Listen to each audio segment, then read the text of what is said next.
Apakah orang yang ikut mengaji pada manhaj salafus saleh tapi ia melakukan suatu kemaksiatan yang zahir tidak merusak, tidak termasuk salafiyin karena menganggap salafiyin suci dari dosa? Tidak ada yang suci dari dosa. Manusia tetap memiliki kesalahan-kesalahan dan dosa. Jangankan manusia, para ulama juga memiliki kesalahan. Bahkan para sahabat juga. Tapi mereka adalah orang-orang yang tawwabun. Khairul khata'in at-tawwabun. Sebaik-baik orang yang berbuat salah adalah orang-orang yang taubat. Dan jelas kalau orang itu adalah seorang salafi, sunni, ahli sunnah, tidak mungkin dia berani terang-terangan, tidak mungkin dia berani mujahirin. Kullu dhanbin mu'afah illa al-mujahirin. Semua dosa akan diampuni kecuali yang terang-terangan dilakukan dengan bangga. Saya habis buat demikian dengan bangganya. Nah, kalau orang itu adalah seorang sunni salafi, nggak mungkin dia berbuat seperti itu. Malu dia. Dan malunya ini yang lebih memudahkan dia untuk diampuni oleh Allah Subhanahu wa taala. Masih punya rasa malu untuk berbuat dosa. Nah, dan siapa yang bilang salafiyin itu suci dari dosa?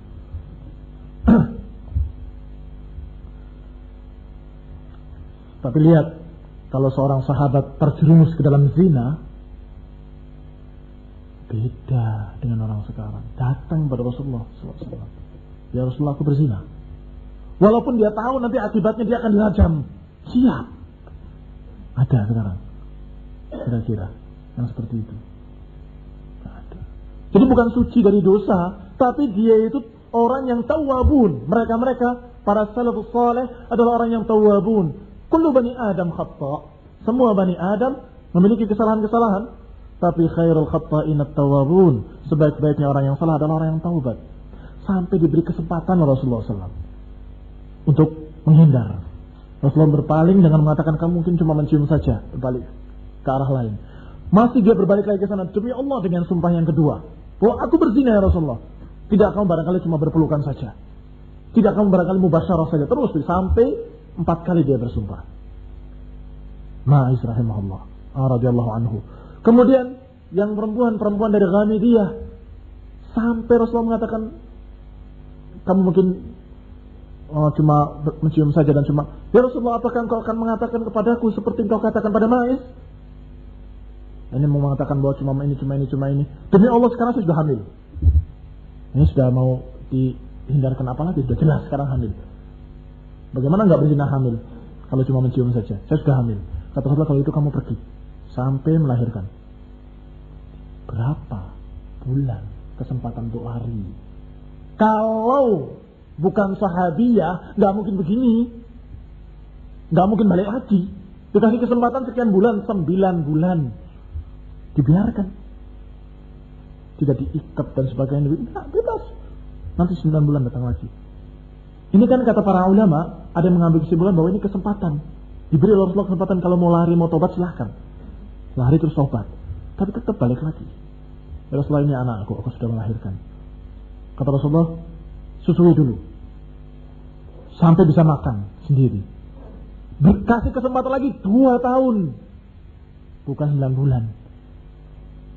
Nah, tetap masih semangat taubat, masih belum luntur. Semangat taubat masih terus. Sampai datang lagi dengan anak dalam keadaan sudah makan sendiri. Rasulullah, ini makan sendiri. Anakku sudah bisa makan sendiri. Maka disuruh Rasulullah SAW, kemudian dirajam dia. Dirajam, dilempari sampai mati. Sehingga ketika ada orang yang mengatakan dengan ucapan yang jelek, moga Allah melaknat begitu, dimarahi oleh Rasulullah SAW. Sesungguhnya taubatnya dia kalau dibagi oleh ahli Madinah cukup. Kalau dibagi untuk ahli Madinah. Ini menunjukkan adanya dosa pada mereka, tapi mereka top dalam masalah tawabinnya. Orang-orang yang taubat. Khairul khata'in at-tawabun. Nah, kalau kamu mau seperti salafus saleh, mau menjadi salafi, jangan kamu mendekati dosa. Jauhi dosa-dosa itu. Dan kalau terjerumus, cepat-cepat taubat. Jauhi sebisa mungkin. Sebisa mungkin. Semampunya kamu untuk menghindari. Jangan sampai terjerumus dalam dosa yang kecil maupun yang besar. La taqrabul fawahisha ma dhahara minha wa ma batan. Jangan dekati fahisyah yang tampak ataupun yang tidak tampak. Yang kamu sendirian ataupun kamu bersama-sama, jangan. Ini tujuannya seperti itu, usahanya seperti itu. Tapi karena manusia, mungkin kamu kalah, terjerumus dan lupa dan sebagainya, cepat-cepat taubat, cepat-cepat sebelum kamu ditunggangi oleh syaitan. Karena sesungguhnya orang yang berbuat dosa, kalau sudah keenakan dalam dosa, ditunggangi oleh syaitan, dikasih dalil.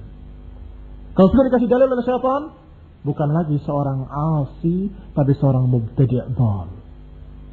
Karena berbuat dosanya dengan dalil sekarang. Pakai ayat Quran, pakai hadis. Kan hadis bilang begini, kan Quran bilang begini. Jadi nggak apa-apa berbuat dosa ini. Ini sudah lain lagi sudah. Sudah ahlul ahwa, sudah tidak ada setitik pun sunnah.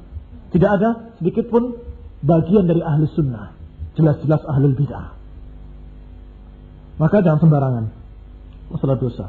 Bisa membawa kepada bid'ah.